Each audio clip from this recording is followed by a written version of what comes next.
नमस्कार मैत्रिणींनो, आज आपण मशरूमची भाजीची रेसिपी पाहणार आहे। मशरूमची भाजी बनवायला अगदी सोपी आहे आणि पनीरच्या भाजीपेक्षा काजू करीच्या भाजीपेक्षा सुद्धा खूप सोपी आहे। अगदी अशी झटपट बनवून तयार होते। चला तर पाहूया मशरूमच्या भाजीची रेसिपी। इथे मी 1 पाव मशरूम घेतलेले आहे। मशरूम विकत आणताना कधी पण फ्रेश मशरूम आणायचे आणि दिसायला असे अगदी व्हाईट मशरूम आणायचे। बघा, हे मशरूम मी आणलेले आहे। हे मशरूम मला स्वच्छ करून घ्यायचे आहे। स्वच्छ असे 1-2 पाण्याने धुवून घ्यायचे आहे आणि त्यावर अशी बारीक लेयर असते, साल असते, म्हणजे ती साल आपल्याला काढून घ्यायची आहे। आणि मशरूमचे देठ जर लांब असतील आणि थोडे जाड असतील तर ते सुद्धा आपल्याला कट करून घ्यायचे आहे। अगदी कमी प्रमाणात 1/2 इंचच आपल्याला देठ ठेवायचे आहे आणि बघा असे स्वच्छ क्लीन करून घ्यायचे आहे आणि 2-3 पाण्याने अगदी धुवून घ्यायचे आहे। अशा प्रकारे मी सगळ्या मशरूमची साल काढून घेणार आहे आणि स्वच्छ 2-3 पाण्याने धुवून घेणार आहे। आता आपल्याला मॅरिनेशनची तयारी करायची आहे। मॅरिनेशनसाठी मी इथे एक टोमॅटो घेतलेला आहे आणि एक मोठा कांदा घेतलेला आहे। टोमॅटोच्या बिया आपल्याला काढून घ्यायच्या आहे आणि याची छान प्युरी करून घ्यायची आहे। टोमॅटोचे बिये यासाठी आपल्याला काढायचे आहे की ही प्युरी जास्त आंबट नको व्हायला। बघा, इथे मी मस्त असे काप करून घेतलेले आहे मशरूमचे।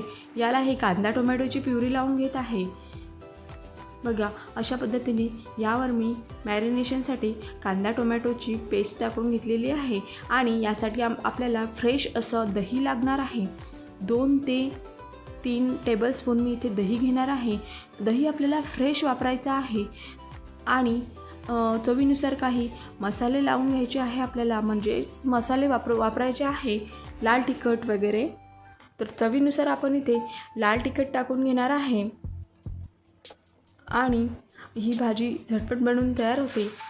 बघा, इथे मी लाल तिखट टाकून घेत आहे 1 टेबलस्पून आणि हळद, धने पावडर, गरम मसाला आणि कोथिंबीर आणि चवीनुसार मीठ टाकून घ्यायचे आहे आणि मस्त असा 10 ते 12 लसणाच्या कळ्या ठेचून घ्यायच्या आहे आणि कोथिंबीर टाकून घ्यायचं आहे आणि मस्त याला मिक्स करून घ्यायचं आहे आणि अर्ध्या तासासाठी हे मॅरिनेट करून ठेवायचं आहे आपल्याला।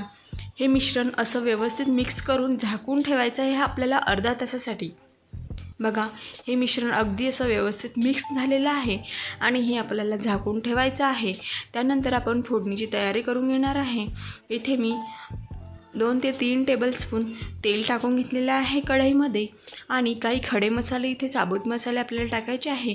इथे मी शाही जिरे टाकलेलं आहे, 1 विलायची घेतलेली आहे, 1 स्टारफूल घेतलेला आहे आणि 4 लवंग घेतलेले आहे आणि 1 ते 1.5 इंच कलमी घेतलेली आहे। हे मस्त आपल्याला खडा मसाला भाजून घ्यायचा आहे। खड्या मसाल्याचा फ्लेवर भाजीला उतरला पाहिजे छान असा मस्त, त्यासाठी तेलामध्ये छान असं मस्त खडा मसाला होऊ द्यायचा आहे। जास्तसुद्धा काळा नाही होऊ द्यायचा, कारण त्याचा जळलेला वास लागतो। जळलेला वास नको लागायला, त्यासाठी आपल्याला हे थोड्या प्रमाणात फ्राय करून घ्यायचं आहे। त्यानंतर मी इथे 1 टेबलस्पून लाल तिखट टाकणार आहे आणि कोथिंबीर टाकणार आहे, त्यामुळे आपल्या भाजीवर छान असा तवंग येतो आणि आपण मॅरिनेशन केलेले मशरूम इथे टाकणार आहे। बघा, मस्त ऑलमोस्ट आपली भाजी बनवून तयार आहे।